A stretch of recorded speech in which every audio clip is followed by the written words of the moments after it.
Alors nous sommes arrivés, Daf Yud Het de Eruvin. On est donc à la Gemara, 7e ligne Gemara. On avait vu dans la Mishnah, Osin Passin la Beraot, rappelez-vous, on avait dit donc que pour que les Bni Israël puissent sortir de l'eau d'un puits et le mettre donc sur le côté Kershot Arabim, c'est à Sur Shabbat, pendant le voyage de leur trajet pour les Yerushalayim, ils faisaient Passim donc des doubles colonnes qui font un angle droit pour les quatre côtés. Alors la Gemara dit, est-ce qu'on va dire que notre Mishnah ne marche pas comme Hanania? Pourquoi? Détania, Osin Passin la Bor, Vahavalin Nishara. Après, il a dit comme ça, on fait des passines, donc des doubles colonnes pour les bords, pour les puits. Vahavalin Nishara, et quand il y a des gens qui campent, ils peuvent faire donc avec des cordes leur barrière. Hanania Omer, Havalin la Bor, Havalo Passin. Hanania a dit pour le puits on peut faire des cordes mais pas des passines, donc il n'est pas d'accord avec notre Mishnah, donc la Mishnah ne marche pas comme Hanania. Alors le mal répond, Hanania. Non, je peux te dire que la Mishnah marche aussi comme Hanania. Comment? Bor lehod, be'er lehod. Il dit bor c'est à part, enfin bor et be'er c'est deux choses différentes. Pourquoi c'est différent? Il dit dans la Gemara, Rachid explique. Bor, c'est quand ils sont mukhonassim, c'est-à-dire ils peuvent sécher et donc se vider. Après, dans ces cas-là, le passim ne marche plus, c'est pour ça qu'il n'est pas d'accord. Mais BR, c'est quelque chose des eaux, de l'eau de source qui tout le temps elle coule, elle ne s'arrête jamais. Et là, dans ces cas-là, on peut faire des passim. Et qu'il y a des amres, il y a une autre version qui dit, mais là, puisque le Tanakama il a dit on fait des passines le bord et Havalin les cordes pour les compeurs. Hanani a dit Havalin la bord aval le passine. Il dit mais il n'y a pas marqué, il n'a pas dit oh c'est Havalin la bord de fascine BR. Il n'a pas parlé, il n'a pas fait différence entre bord et BR. Miklal. Donc on peut déduire que c'est le Hanani le shampoo mais le shampoo Havalin il passine là. Donc on peut déduire que selon Hanania il n'y a pas de différence entre bord et BR. Et dans les deux cas, il dit Havalin, oui, mais pas des passines, pas des colonnes. Et donc, de nouveau, les mamatétés de la Hanania, mais ça ne marche pas comme Hanania. Et là aussi, la Gemara répond à Feloté Mahanania. On peut te dire non, ça marche aussi comme Hanania. Pourquoi? Les Madekama Tanakama Ramadale. Parce que lui, Hanania, il répond au Tanakama. Tanakama, il a dit, oh, c'est passine à bord. Vahavalin et Shara. Lui, il dit non, il a fait tout le contraire. Alors, viens là, moi, poser notre question. Est-ce que la Mishnah ne marche pas comme Rabbi Akiva? Pourquoi? Dites-nous, la Mishnah dit que ce soit un Be'er Harabim, donc qui est collectif, ou Bor collectif, ou bien Be'er Yahid, qui appartient à un Yahid. De ces trois-là, on peut leur faire des colonnes. Aval, Bor Yahid, mais Bor Yahid, quand c'est un Bor. Rappelez-vous, on a dit que bord c'est de l'eau rassemblée, donc, mais stagnant. Dans ces cas-là, quand il appartient à Yahid, et lui il dit, la Mishnah dit, donc selon Rabbi Akiva, il faut lui faire donc une mechitza de 10 tfahim. Et donc tu vois bien que selon Rabbi Akiva, les passim, donc, Rabbi Akiva a dit pour les bords aussi, c'est ce qu'il a dit ici. Mais aussi, il y a une passine. Voilà, il y a marqué bord. Et on fait passine. Mais le acha, quand on est les berot, les borot là. Alors que dans la Mishnah, c'est marqué berot. Berot, c'est les ber, mais pas les borot. Alors, donc, dans ces cas-là, ça ne marche pas comme Rabbi Akiva. Alors, le mot a dit, le thème, Rabbi Akiva, Be'almaim Haim de Fsikale. Lo, je n'ai dit, la Mishnah de Yahid, Katane. Bon, Katane. Bon, de l'âme, non, c'est marqué comme ça.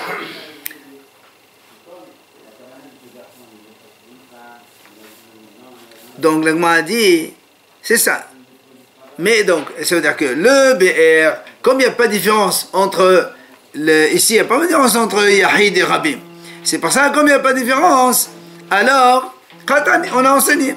Alors que le bord, quand c'est Meronasin, et donc, c'est l'eau rassemblée qui ne coule pas tout le temps.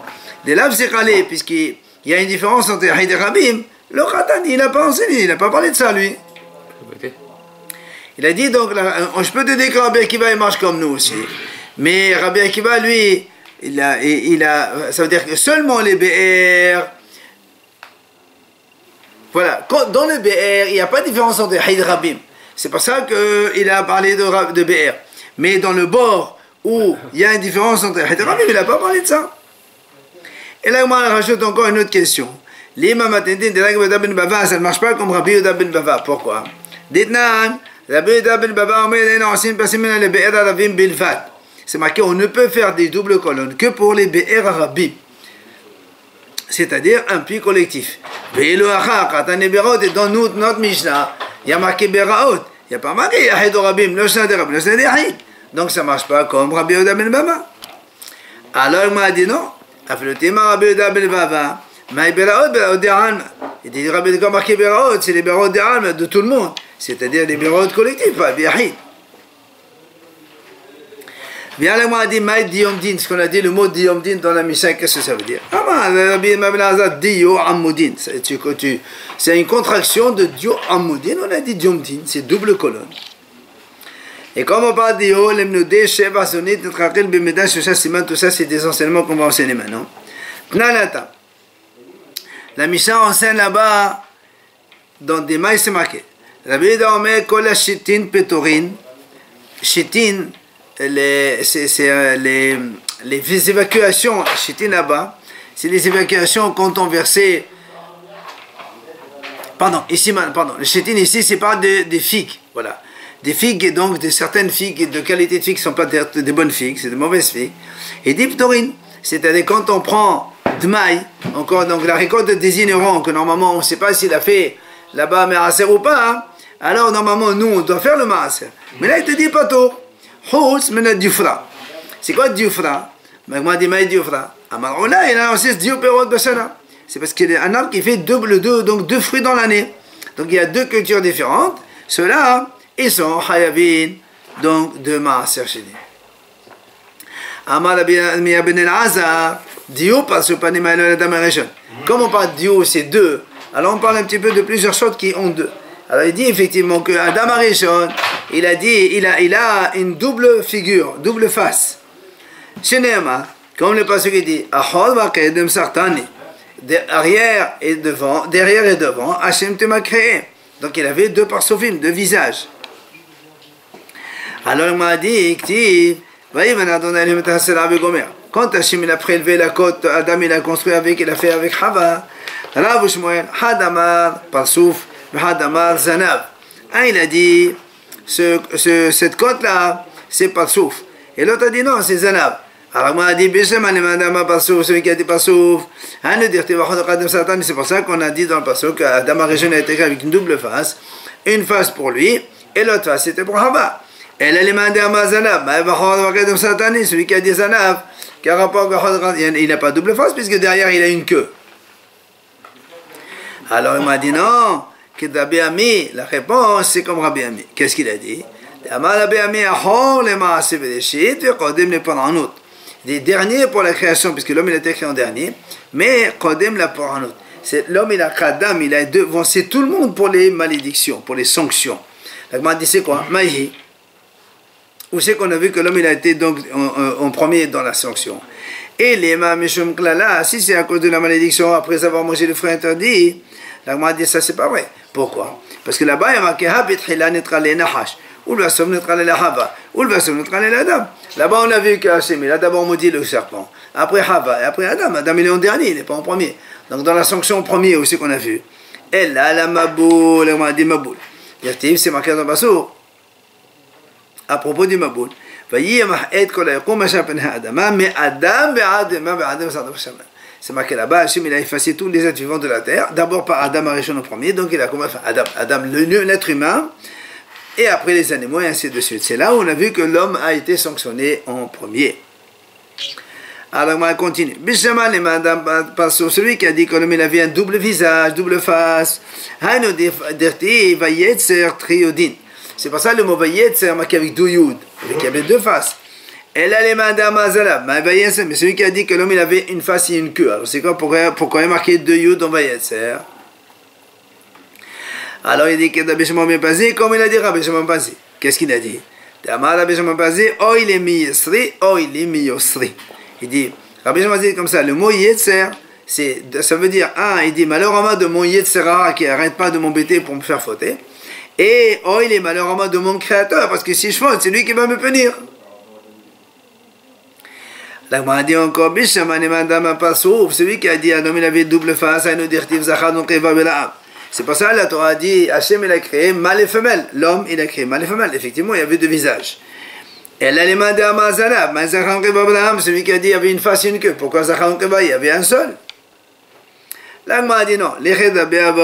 C'est pour nous enseigner que ce qu'il a dit Rabbi Abahu. Qu'est-ce qu'il a dit? La Gemara a dit comme ça. Rabbi Abahu il a objecté deux psukim. D'un côté il a marqué Zachar Hachem il les a créés mâle femelle. Et d'un autre côté c'est marqué Hachem il a créé l'homme bara auto, lui. Donc c'est un seul. Alors, comment tu peux donc concéder ces deux psukim? Alors dit au début Hachem il voulait créer deux, à la fin il n'a créé qu'un seul. Alors maintenant on continue les questions. Celui qui a dit que l'homme il avait une double face, après il a remis un peu de la viande donc pour Hava, il a créé Hava. Elle a les mains d'Amazela, mais c'est lui qui a dit il a queue. Il avait une face, il avait une queue. Alors Hachem il a pris la queue, il a mis de la viande. Et comment elle devient Hava? Avec quoi? Donc Hachamim répond. Il dit non. Là-bas, quand on a dit Hachem il a fermé la chair, seulement là où Hachem il a coupé, c'est là où il a remis de la chair. Mais on ne parle pas de la face et du visage, tout ça. On ne parle pas. Il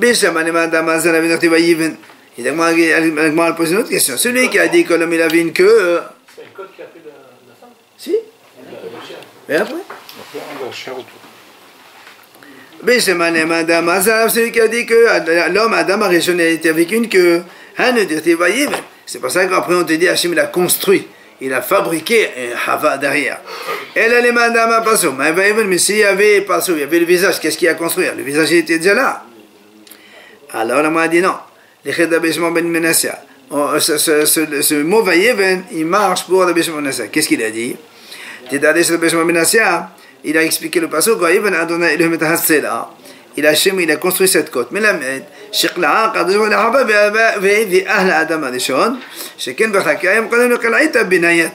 dit en fait, c'est comme si il a tressé Hava. Il a fabriqué. Et le mot Khli'a, c'est comme construire. En fait, c'est la même chose. C'est marqué que Hachem a construit. Comment on construit? Il dit Hachem il a construit, donc il a créé Hava comme un dépôt de céréales, de récolte. Comment il est le dépôt? Le dépôt il est large en bas et un peu plus étroit en dessus. Pour ne pas qu'après, si on ne fait que la même chose, après c'est les côtés, ils vont se distancer, donc c'est beau s'écarter. Alors là aussi, comme ça tu en dépôt, tu peux mettre les fruits. La femme aussi c'est la même chose. Hachem il a fait on s'en ramène mal, un peu large en bas et un peu plus court au-dessus. Comme ça elle peut recevoir le bébé quand il sera né, quand il sera créé là-bas dans son ventre. Après le passage il dit Hachem il a amené Hava chez l'homme. Ça veut dire quoi? Il dit de là on apprend que Hachem il a fait un petit peu comme une sorte de shushvin. C'est celui qui égaye le Hatan et la Kala le sort de leur mariage. Donc Hachem il a fait la même chose parce qu'il a marqué il a amené Hava à Adam Arishon. Mikan les gadol she'aseh shushbinot Hatan ve'al yara'lo. Et de là on apprend même un grand il peut faire shushbin pour des petits. Et pas qu'ils disent non, moi c'est pas mon caveau de faire ça pour des petits Hatan et Kala tout nouveau. On ne dit pas cela. Comme Hachem il a fait à Adam Arishon, même les grands ils font à tout le monde. Alors, voilà. On m'a dit celui qui a dit que l'homme il avait pas sauf de visage. C'est lequel qui marche le premier? C'est celui de devant, celui de derrière. Il dit non, ça paraît logique que c'est le Zachar, le monsieur qui parle en premier.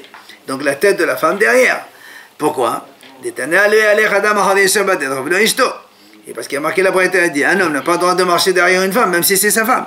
Et donc il est ça aussi, il ne peut pas Adam Arishon marcher derrière Hava. Donc c'est Adam qui marche en premier. Hava, la face derrière. Nizdamna la Gesh, si maintenant quelqu'un il est sur un pont, il voit qu'il y a une femme là-bas, qu'est-ce qu'il fait? Il s'adresse dans les Zadim, il est obligé de la dépasser pour ne pas rester derrière.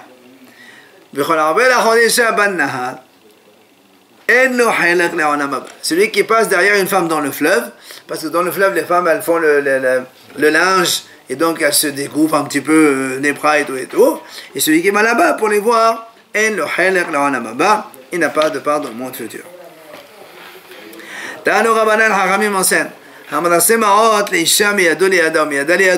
Celui qui donne de l'argent à une femme, soit de sa main à la main de la femme ou de la main de la femme à sa main, donc celui qui prend de l'argent dessus une femme.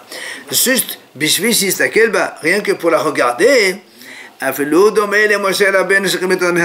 même s'il est comme Moshe Rabbeinu qui a reçu la Torah de Moshe Sinaï, il ne sera pas quitté du donc, jugement de l'enfer. Et c'est sur lui que la Torah a dit la yad yad le nakara. Yad yad, c'est-à-dire celui qui il transmet l'argent de main à main pour une femme et pour la regarder. Lo in nakara. Lo in nakam medina shigenam. Il ne peut pas être acquitté de l'enfer, c'est-à-dire il prendra 100% l'enfer. Amar Rav Nachman et dit Rav Nachman.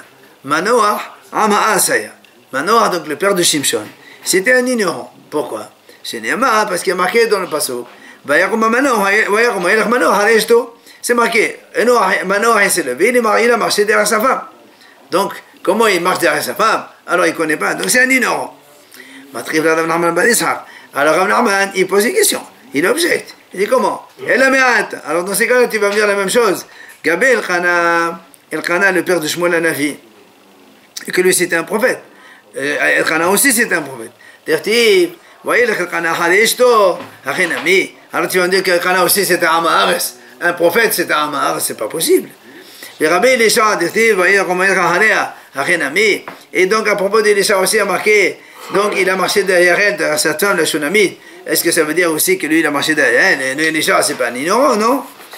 Elle tu es obligé de dire que Kana et Elisha, ils ont marché derrière elle. Ils sont allés derrière leur avis, ils lui ont donné une idée à la femme, il a accepté, c'était une bonne idée. Alors on dit la même chose. Pour Manoach aussi, on va dire la même chose.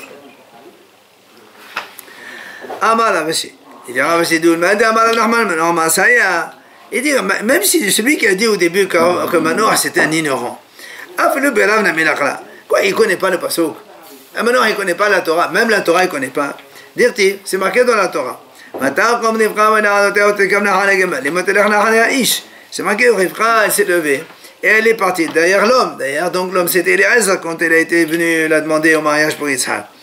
Tu vois bien marqué Ish ou le Ish, que même ça il ne connaît pas. Amar Rabbi Yochanan, il a dit Rabbi Yochanan, s'il se présente derrière toi, donc devant toi une femme ou un lion, marche derrière le lion mais pas derrière la femme. Derrière une femme, mais pas derrière une avodah zara. Derrière une avodah zara, mais pas derrière une synagogue. Parce que si tu ne vas pas, au moment où il prie, toi tu passes derrière, ça veut dire que ça ne t'intéresse pas, qu'il y ait le reste de shalom, tu renies ce qu'ils font les autres. Comme on a plusieurs enseignements de Rabbi Meir ben Elazar, si on le pense, on les amène ici. Il a dit, toutes ces années que Adam Arishon a été donc Benidou, il a été excommunié après la faute qu'il a mangé du fruit interdit. Il a fait enfanter donc des esprits, des démons, tout ça.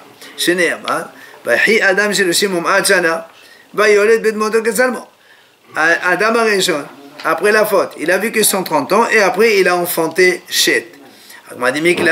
Ça veut dire quoi? Si maintenant on te dit il a enfanté comme lui, ça veut dire auparavant il a enfanté mais pas comme lui, donc il a enfanté des démons et des choses. Alors, mais évidemment, objecte. Rabbi Meir disait, Adam Arishon, Hassid Gadol Haya, c'était un grand Hassid. Quand il a vu qu'à cause de lui, il y a eu la sanction de la mort pour toute l'humanité, il est resté jeûné pendant 130 ans. Et il s'est séparé de sa femme pendant 130 ans. et il a mis, il s'est habillé avec des ceintures de figuier pendant 130 ans. Alors, tu vois bien que c'est un grand sadique. Comment tu m'as dit, pendant ces 130 ans, il a fait naître des démons et tout ça. Alors, il m'a dit non. Il dit non, tous ces mauvais esprits qu'il a fait naître, c'était des pertes nocturnes qu'il a eues pendant ces 130 ans. Il a dit Rabbi Elazar, quand on veut dire les louanges d'un homme, on dit une partie en sa présence et on peut dire toutes les louanges en son absence. Où c'est qu'on voit ça? Il dit Befanav, quand on a vu dans Parashat Noach devant lui, Hachem lui a dit d'Irtib, il a dit je t'ai vu un tzaddik, Hachem lui a dit. Et chez le Befanav, quand est-ce chez le Befanav? Au début de la Parashat de Noach, c'est marqué d'Irtib, Noach, Ish, Sadir, Tamim, Ayabedorata. Tu vois, quand on parle de Noach sans qu'il soit là, la Torah dit Sadir, Tamim, Ish, Sadir, Tamim. Et là, Hachem, quand tu lui parles directement, il dit que Sadir, il ne pas dire Sadir, Tamim. Donc on ne dit pas toutes les louanges d'un homme devant lui. C'est quoi le passage qui dit c'est quand la colombe, Noach il a envoyé la colombe de la Teva, elle est revenue la colombe avec donc un feuillet de rameau d'olivier donc dans son bec. La colombe elle a dit devant Hachem, elle dit bon Olam, maître du monde. Yayo mezonotai medodin kezayet, musodim biadecha, ve'al yayo medodin kedvash utim edvasadam. Je préfère avoir ma panassa donc dans tes mains, même s'ils sont amers comme l'olive, mais pas dans les mains des hommes, même s'ils sont doux comme le miel. Pourquoi? D'où tu apprends quel rapport avec la nourriture ici, Taraf Befir? Il dit non, parce qu'il y a marqué ici Taraf. Et Shlomo il dit dans le Mishneh, donne-moi donc ma parnassa de tous les jours. Il a dit Rabbi Elazar,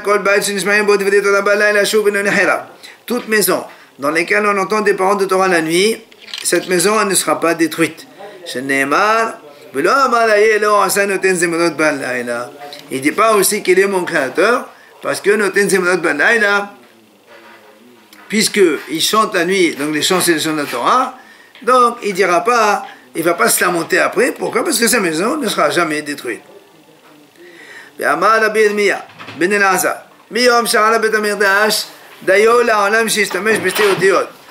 Depuis que le Beth Amikdash a été détruit, ça lui suffit le monde qu'il utilise 2 lettres seulement. C'est-à-dire, au lieu d'utiliser les 4 lettres du nom d'Hachem, on utilise seulement 2.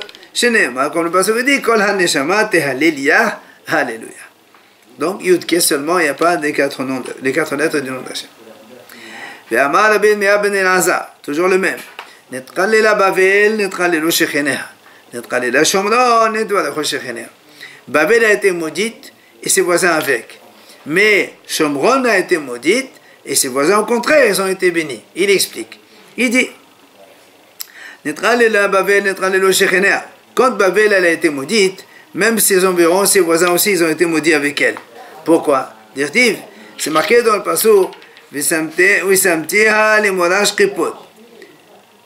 À propos de Babel, il y a marqué là-bas, elle deviendra Morash Kripot, c'est comme les hérissons qui vont aller là-bas. Après le passage qui dit là-bas, je la balayerai, c'est-à-dire Hachem il va détruire complètement Babel, et évidemment, et les bêtes sauvages elles vont venir là-bas, et elles vont aussi attaquer les villes voisines. Maintenant, quand Hachem il a maudit la ville de Shomron parce que les Israël se comportaient mal, au contraire, les voisins de Shomron ils ont été bénis, mais Samti Shomron li'ai hasadeh. Shomron elle deviendra donc comme quelque chose, une ruine. Les mata'icharem. Par contre, les autres voisins, eux, ils vont planter des vignes, ils vont profiter de cela. Enfin, il a dit Rabbi Meir ben Elazar, il dit comme ça, viens voir. La mesure d'Hachem, elle n'est pas comme ça d'un homme. Pourquoi? Chez les êtres humains, quand un homme il a été condamné par le roi à donc être tué, alors qu'est-ce qu'on fait? On lui met on lui bloque sa bouche, comme ça, et il ne va pas maudire le roi avant de mourir, parce que mourir pour mourir, il n'a qu'à maudire le roi. Alors on est obligé de le bloquer. Alors que Midat HaKadosh Baruch Hu, Hashem, Adam mitchayev adera lamakom shoter. Quand un homme il a été condamné par le tribunal d'Israël, alors là il est shoter. Shneimar lecha dumia tehila. Donc il dit dumia je me tais. Ce que tu me fais Hashem, j'accepte. Velorot, pas seulement dumia il se tait. Il y a marqué tehila. Et là je me shabeach. Shneimar tehila. Et donc tu vois bien il fait des louanges à Hashem. Velorot, et là je domine qui est le maqdib korban. Puisque le passage dit le chad maintenant chashulam ned, c'est marqué shneimar, ou le chad yeshulam ned, c'est-à-dire donc il est considéré comme avoir amené un sacrifice. C'est pour ça donc le passage dit le chad yeshulam ned. Donc voilà la différence entre eux. Donc ceux qui sont tués par Hashem et ceux qui sont tués par les tribunaux, par les êtres humains.